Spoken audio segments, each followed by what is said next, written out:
something I want to make up for last week. Last week we spoke about the Sandak and the Kvata and the Kvatanen.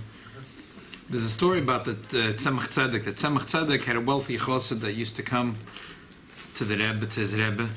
One of the times the Tzemach Tzedek said, you know, do me a favor, next time you come here, he said a name of a wagon driver, take him with you. Okay.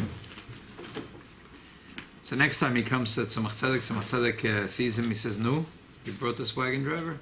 Tzemach Tzedek had hundreds of thousands of chassidim. Tzedek, it was, people walked by quickly. Tzemach Tzedek.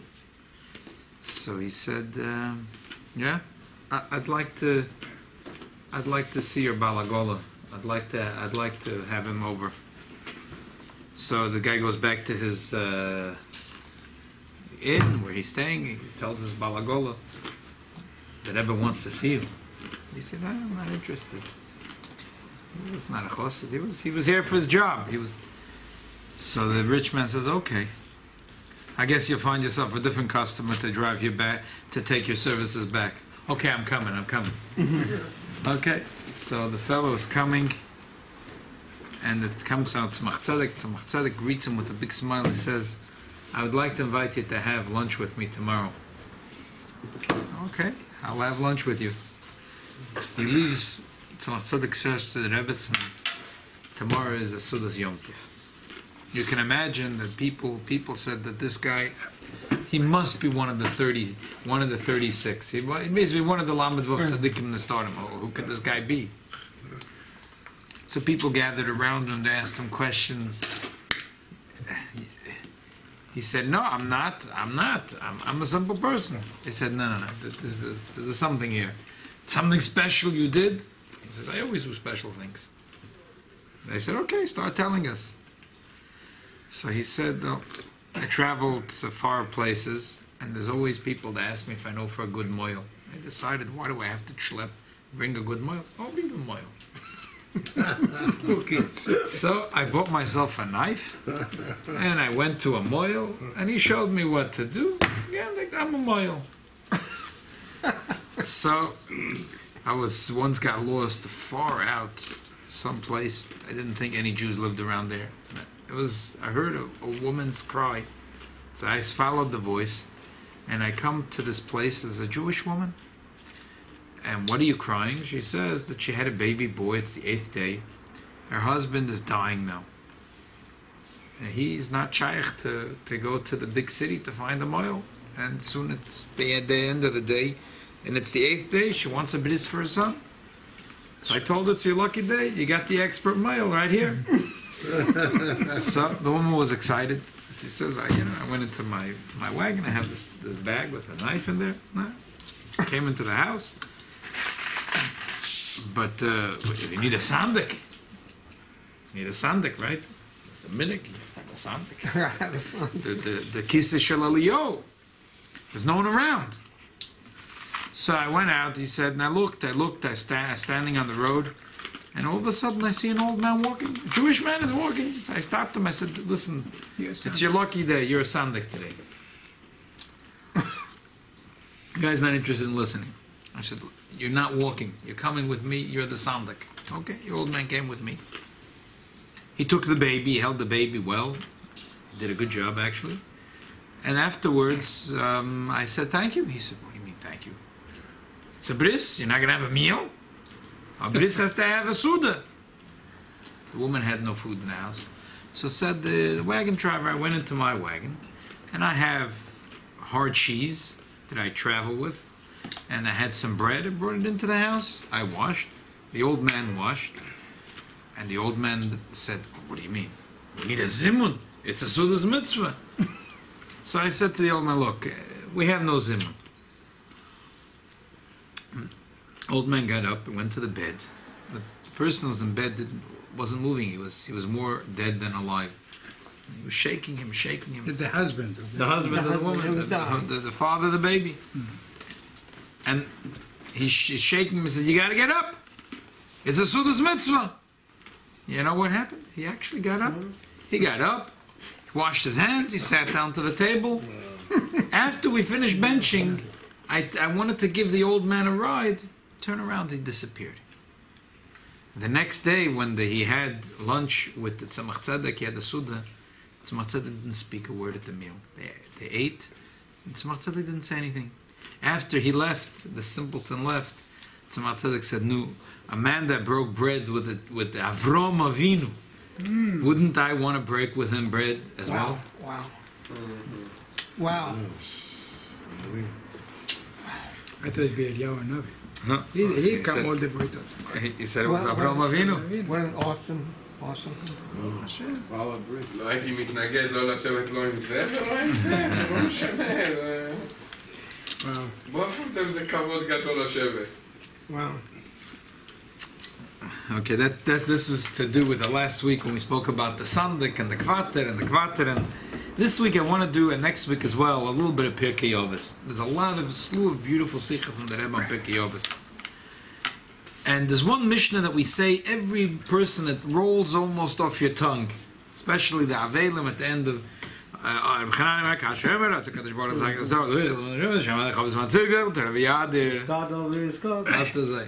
This is really a Mishnah at the end of Maseches Makos, and we say it at the end of every Perek of the Pirkei Avos, and before every Perek we say Kol Yisrael Yesh Lem Chelek L'Olam Haba, which is a Mishnah, the first Mishnah in the last Perek in Maseches Sanhedrin. Rabbi, you know who was Rabbi Hananiah ben Akashya?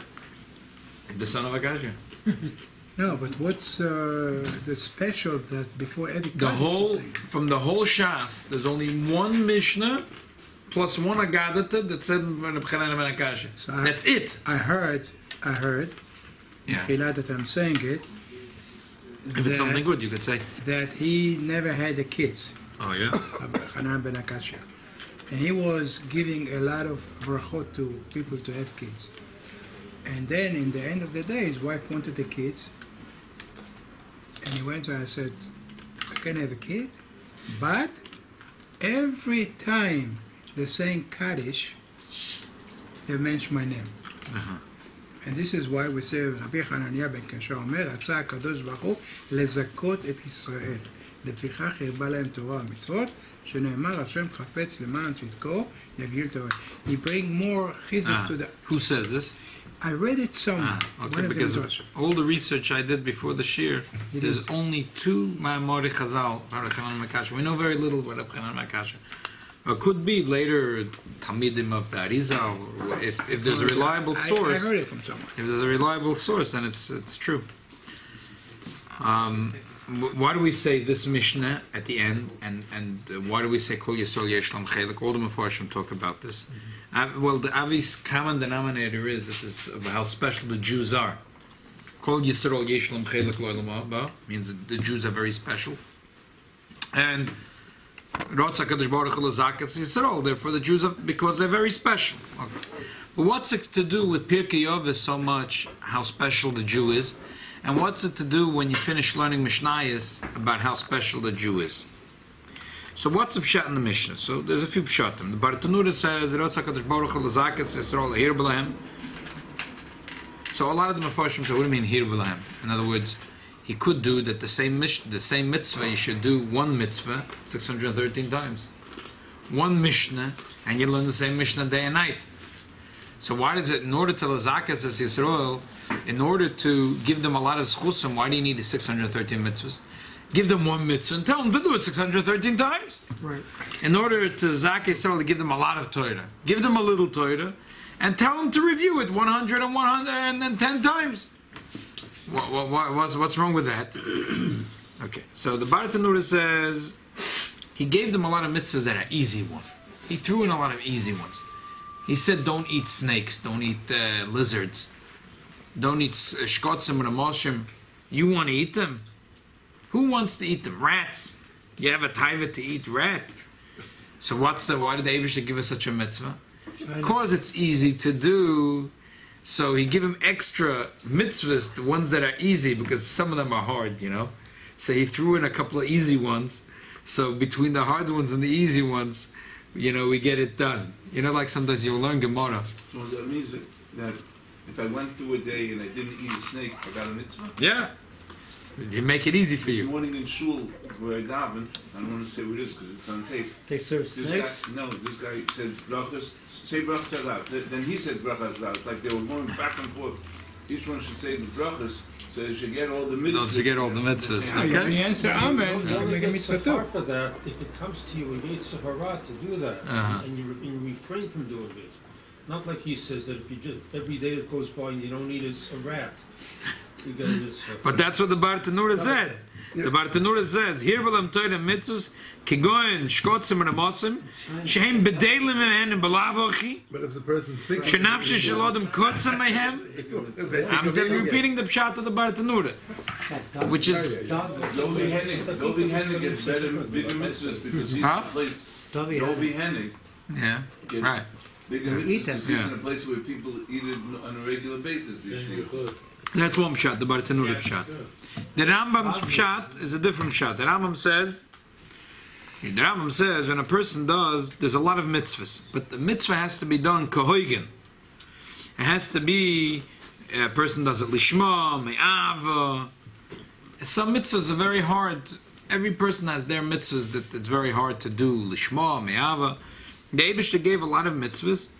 So eventually, you'll if you keep on shooting in the blind, but there's so many targets, 613 targets, you'll get 1 or 2 or 3 targets. A mitzvah has to be done kohagen, and you're doing it, but 2, 3 you'll end up doing good. You'll go say here it's a little schwer. So why is it here ben? What's lazakois? And the truth is, the Rebbe says that there is a little echo in the words of the Rambam of what the Alter Rebbe talks about in the Acharei-Kedoshim and Zion.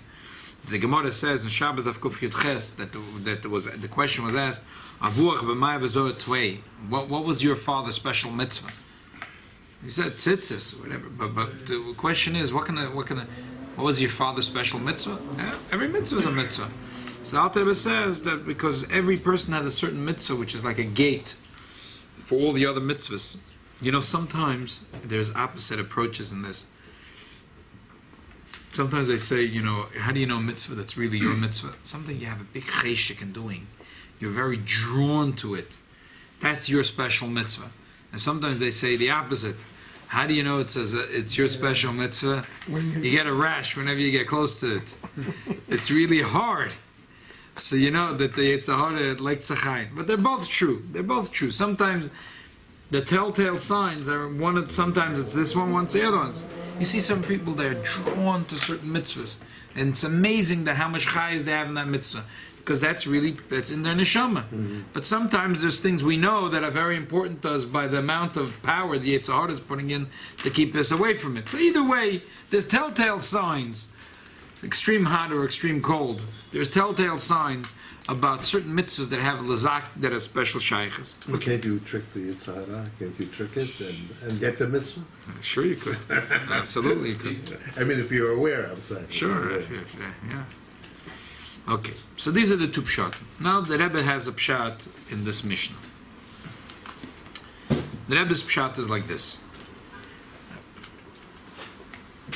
Firstly, just to finish off on the Rambam, to clarify the Rambam, the Rebbe says perhaps the pshat in the Rambam would be like this. Another way of understanding the Rambam is like this: that the Eibishter could make the Lamashal. For example, Reb Sadia Gaon has a whole long thing where he writes that if you don't have to look at the mitzvahs as 613, you could look at a mitzvah 10 mitzvahs. He shows out of all the mitzvahs, there's 50 of them which go into Anoich Hashem Alekecha, and another 30 that goes in Loyia. Lesignav has another, He shows how all the mitzvahs can be really broken down to 10. The Gemara says, Bo David midin alachadas, Bo Chavakek v'midin alachas. So the question here is, why did the Eibishter make that there should be 613? Obviously, every one of the 613 also has a lot of details. Why was it broken down to this amount? So perhaps what the Rambam is saying is, your mitzvah has to be done properly. So if all the mitzvahs, 613, was bunched into 10 mitzvahs, and I have to do, but really there's really 613. Now there's 30 parts to this mitzvah, and I did 28. I'm missing 2 parts. I didn't do the mitzvah. If you're missing even a little part of the mitzvah, I didn't do it. So the Eibishter made it easier for us. He broke it into 613. So if you do one, even if you didn't do the other, but at least this one you did. Understand? If you're all bunched together, 613 was really 10. If 613 was 6, so there's 100 parts to every mitzvah, and I did 99. I'm missing one. I didn't do the mitzvah. So they should, make it easier. We'll break it down. Okay. That's to explain what the Rambam perhaps meant. The Rebbe's pshat is like this. Bepnimius HaTorah, what's the pshat of Rotza Kadosh Baruch Hu? What's the pshat?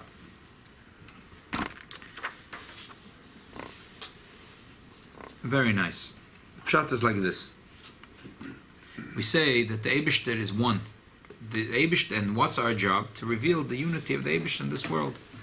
So the question is, if that's the case, how could there be so many details in Torah? So many details in the mitzvahs? The whole point is one, unity, Hashem Echad.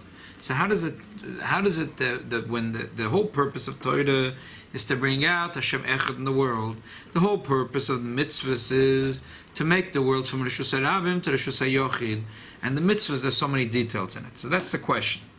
So the answer is, here's the key. The key is in the word lazakos. What does the word lazakos mean? The word lazakos means what? To give zchuyot, to give zchuyot. That's a pashut pshat. The acquire. The pnimius pshat of lazakos is zichuch, to purify. Rotz HaKadosh Baruch Hu lazakos as Yisrael. The Eibishter wants the Yidden should become pure. In other words, like this: there's two ways to do the mitzvahs. There is a general. The Eibishter said to do all 613 mitzvahs. Why do we do it? The Eibishter said to do it. Kavana klolis, kavana protis. Every mitzvah, when a person teaches, like in the Pashas Kedoshim, we say lo yisishvu b'shmil hashoka. A person teaches his tongue to be pure. I say a word. If I say, it means. I teach my eyes. I train every part of my goof. So there's two parts in the mitzvah. There's where all the mitzvahs are equal. All the mitzvahs are equal. The Eibishter said to do. And then there's a kavana protis.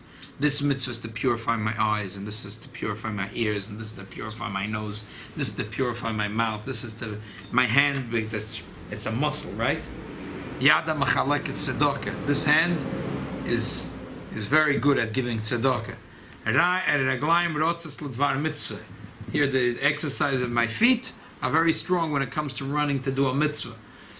So there's two parts to every mitzvah. There is the general kavanah, doing what the Eibishter wants.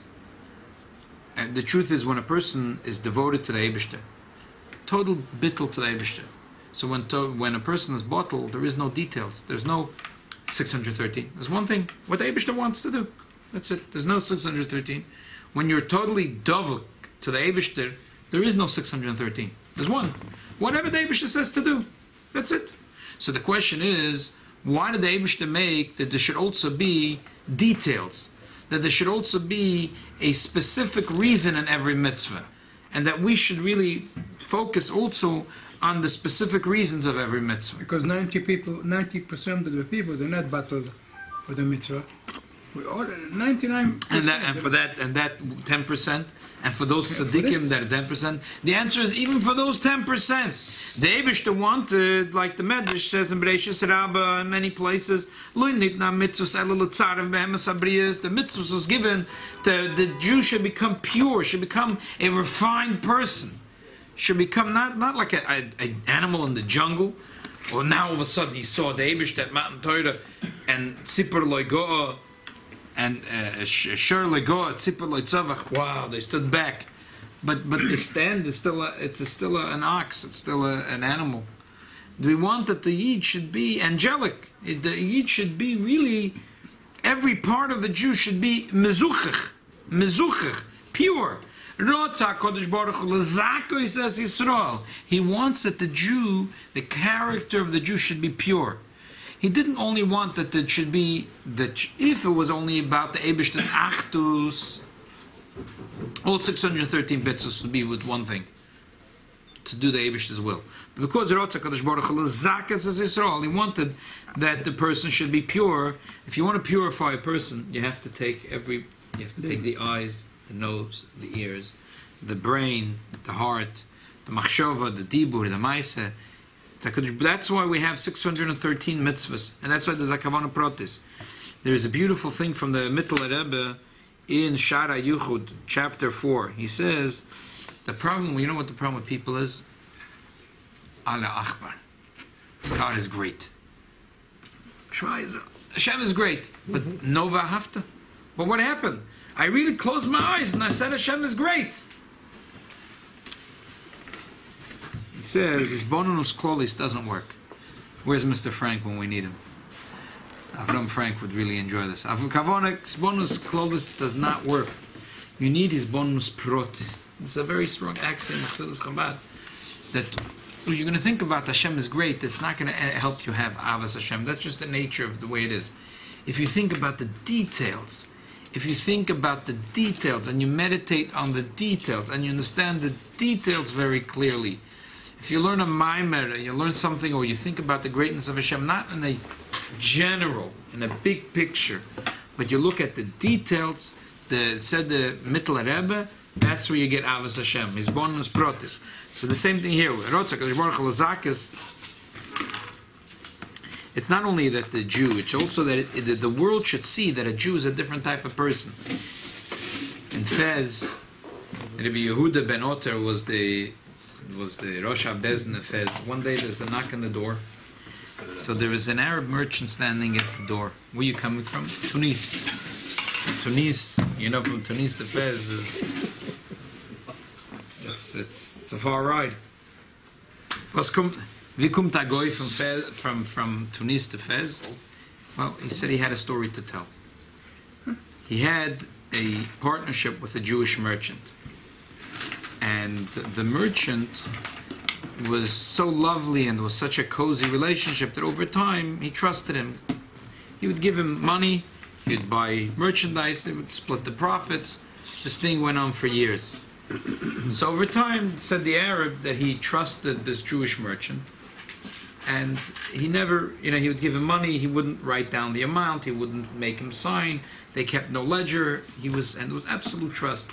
He'd give him money, he would go out, he would buy merchandise, he would sell it, split the profit, and that's one day, he said, I gave him this huge amount of money,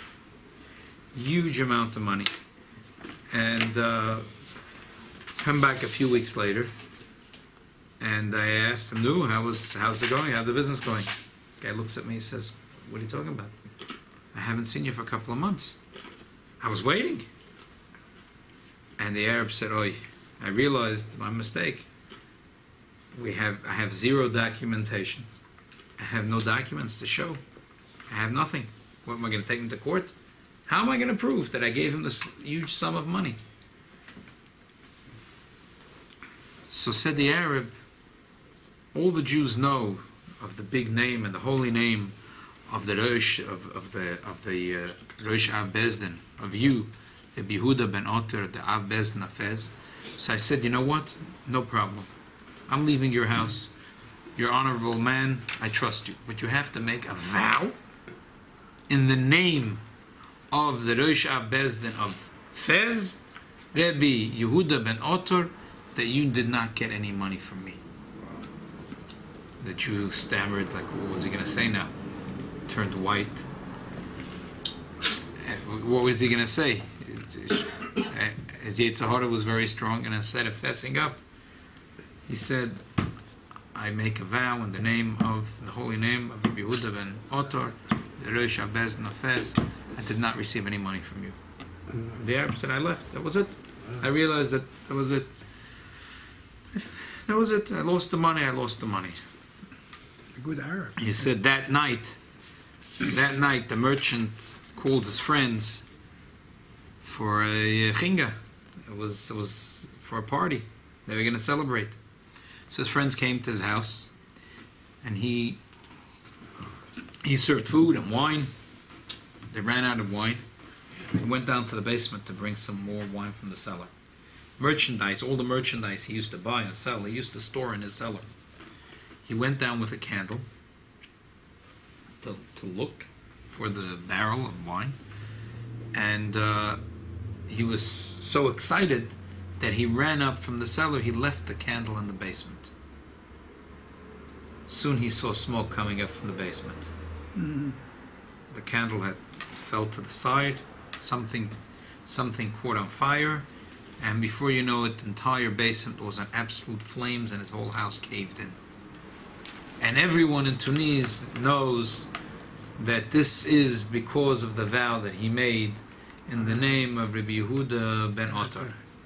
And the Arab merchants pulled out a sack of money. Rabbi Yehuda ben Otar said, I don't receive any money, but you'll go to the Gabbai Tzedakah of Fez, and you will tell him that I instructed that he should take the money. The great-grandson of Ben Attar is a head Yoshua in Israel. Shmuel ben Attar. Yeah, big family. Great-grandson of Wait, finish the story. That was it. That's it, finished. So there was a Kiddush Hashem. The Goyim saw that when a Yid said a vow, he made a Shavuos sheker, that was it.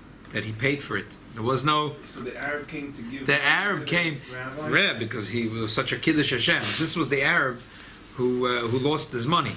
Right.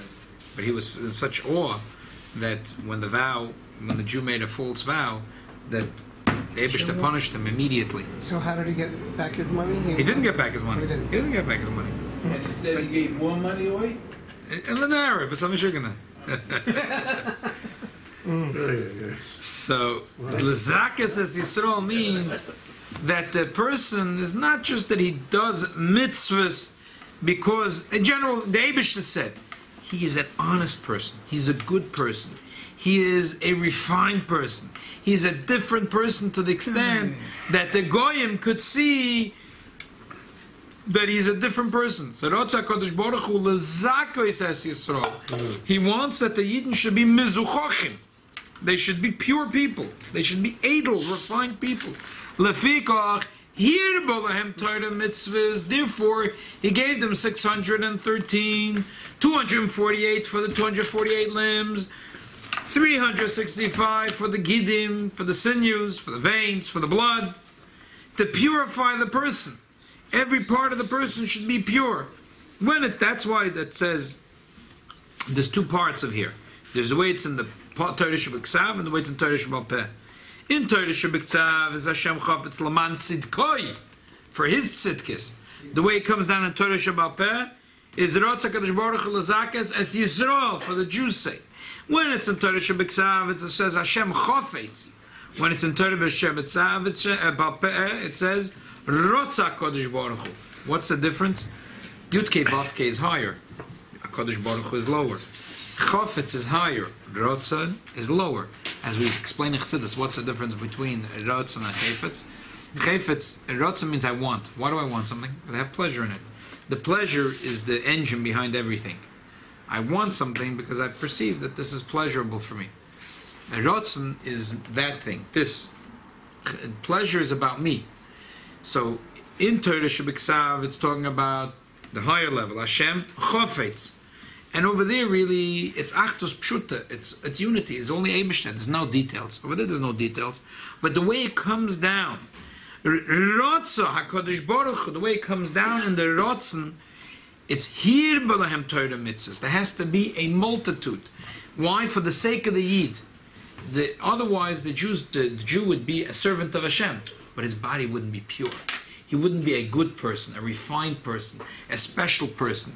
That the Alter Rebbe said that the Chassidus came to show a person Lashana Tevis Meidosav, that the person's character is a different character, a refined character. That wouldn't happen if there wasn't Hir B'Lahem Torah Mitzvahs. The Eibishter was Hir B'Lahem Torah Mitzvahs, that the Yid is such a different person that the whole world could see that this is a Yid. Right? It's Kedusha. That's the Kedoshim Tiyu. That the Yid is a Kedusha so much that the Goyim could see it. Now, says the Rebbe, we understand why this Mishnah we say in Pirkei Avos. What's the thing of Pirkei Avos? So the Bar Tanura says in the introduction to Pirkei Avos that in every society there's been people, the elders of the society, who wrote books of ethics, how to treat other human beings. Not like an animal, treat them nicely, right? There's all kinds of books throughout the ages. Even the New York Times has an ethicist. Sedoim itself has an ethicist, you can see. So, However, says the Bartanura, the Mishnah starts off with Moshe Kibel Torah Nesinai to tell you that the Maisim Tovim, that the Midos Tovus that come to the Jewish people from their sages is not something that Bodu Milibam, they didn't make it up. Hillel V'Sham, it wasn't that they made it up. They figured that this is just good practice. You know, if you want to make Shalom Bayis, write a book for the man, a book for the women, tell the woman not to read the man's book, the man not to... You would say all kinds of nice things in each book. No. That was not. Hillel V'Shamai, Shmaya V'Avtalyan, they told us exactly what they heard from Mount Sinai. These are not ethics that they made up on their own. These are not midas tovas they made up for their own. The question is, why couldn't they make it up on their own? Why? The truth is there's simple stuff. Why? The truth is, as I just say, if the Torah wasn't given, we could learn some good characteristics from animals even. Tznius from a certain animal, diligence from another animal. Yeah. Right? So why really does it have to be that ethics? There's many answers for this question, but there is one answer to this question, which Rabbi Yochanan ben Akasha says, because they should not only be pure and good people, they should be godly and angelic people, because every time we do one of the Pirkei Avos, we're not only it's a good idea, we're now bringing godly light into us, because this is what the Eibishter told us to do. So we're becoming pure. So that's the pshat. That's every one of the prokim, the Pirkei Avos, we finish off with saying, and what do we finish the Pedic? What do we start the Pedic? We say that what? That the Jew is very special. Which part of the Jew is very special? Kol Yisrael Yeshlom Chelek L'Olam Haba. Which Olam Haba we're talking about here? Gan Eden or Tchias HaMesim? Both. Which one are we talking about? Gan Eden or Tchias HaMesim? Huh? Tchias HaMesim. How do we know that? Has to be one of the two. It has to be one, because the Mishnah says, Eila she'ein lahem chelek l'ba. And then one of them is a person that doesn't believe in Tchias HaMesim, Midah Keneged Midah. So obviously we're talking about Tchias HaMesim. So why is it so important to have Tchias HaMesim? Well, the neshama should enjoy itself in Gan Eden. Why is Tchias HaMesim so important? The answer is because Rotza Kadosh Baruch Hu L'Zakas Yisrael. Because the Jewish body, all the 248 parts became so pure by doing the mitzvahs. Therefore, it's important that the world should know this. That's when a Yid has Tchias HaMesim, Kol Yisrael Yesh Lehem Chelek L'Haba, before the Pedic, and then we finished saying, Rotza Kadosh Baruch Hu L'Zakas Yisrael. Because every Jew becomes pure from here B'Lahem Torah mitzvahs, and therefore Kol Yisrael Yesh Lehem Chelek L'Olam Haba. I have a question about Hillel and Sham. I said before that they heard both from Moshe Rabbeinu, from HaKadosh Baruch Hu, and they heard the same thing. So how come they heard the same thing, how come he has different view and he has different view? It's a good question. Because in Torah itself there's two views. There's the Chesed that's in Torah, and there is the Gevura that's in Torah. And Hillel represented the Chesed in the Torah. And he argued that the chesed has to be the stronger thing. That the way we have to conduct ourselves now is in the way of chesed. And Shammai said, nope, the way to conduct ourselves in the way from Gvura. And therefore we said no, that the halacha is like Hillel. That today the way we have to conduct ourselves and the way we have to lead the world is in the way of chesed. So after Tchiyat HaMetim, everything will be like Shammai. Yeah, because then, right, exactly. As we said, the Gvura is Geshama. Then there's going to be a maskin and gevura gesham, like the Mishnah we just started learning in Tainus. Then we're going to see the Mile and Gevura. Gevura today got a bad rap, but when Mashiach is going to come, we're going to restore the honor to Gevura. Okay. We all be zoche to be Tchiyat HaMetim, the Mashiach. That's why perhaps they have to be zoche. It's not everybody can just be there. That's why we say the Mishnah for the neshama. That's why we're saying Rotza Kadosh Baruch Hu L'Zakas Yisrael, because we're saying it in honor of the neshama, but we want there should be Tchias HaMesim. So we want to evoke this inyan that the Rotza Kadosh Baruch Hu L'Zakas Yisrael, that really every Yid is pure Because Hirbalam, because of the Ribui, had there been one mitzvah to bring out the God's unity in the world, that's great. You could do the same mitzvah 100 times a day, and to fill the world. We show that this world is only, there's one boss, the Eibishter. But us, we wouldn't become pure. The Eibishter Acharei-Kedoshim Baruch Hu lezakas as Yisrael. He wanted the Yid should be pure. And because he wanted to be pure, he gave us a lot of mitzvahs. Every mitzvah is, and so our sages say that a person chosh beroisa yasek b'Torah. If you have a headache, you learn Torah. So the Welt asks, I have a headache, and I am opening up a sefer, and my head is spinning. The whole room is spinning with me and the sefer. So that's not helping. They say no, because for a headache there's a certain piece of Torah you have to learn for a headache. For a migraine there's another shtickle Torah. For everything there's another shtickle Torah. You have to. So what is it going to help to? If you learn Torah, you might catch that one piece, the right piece of Torah. I think if somebody has a headache, has to learn Gillat Esther. Yeah, what? Ahashverosh.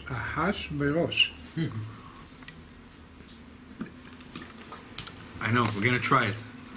It's the same thing here. Because the Eibishter wanted every part of the Yid should be pure, so therefore, Zeratz HaKadosh Baruch Hu L'Zakis, the Yid should become Mezuchich. The Eibishter should help, that all of us should be Mezuchich, and that the Eibishter should finally show us the big miracle of Kol Yisrael Yesh Lam Chelek Le'Lam Haba. Amen.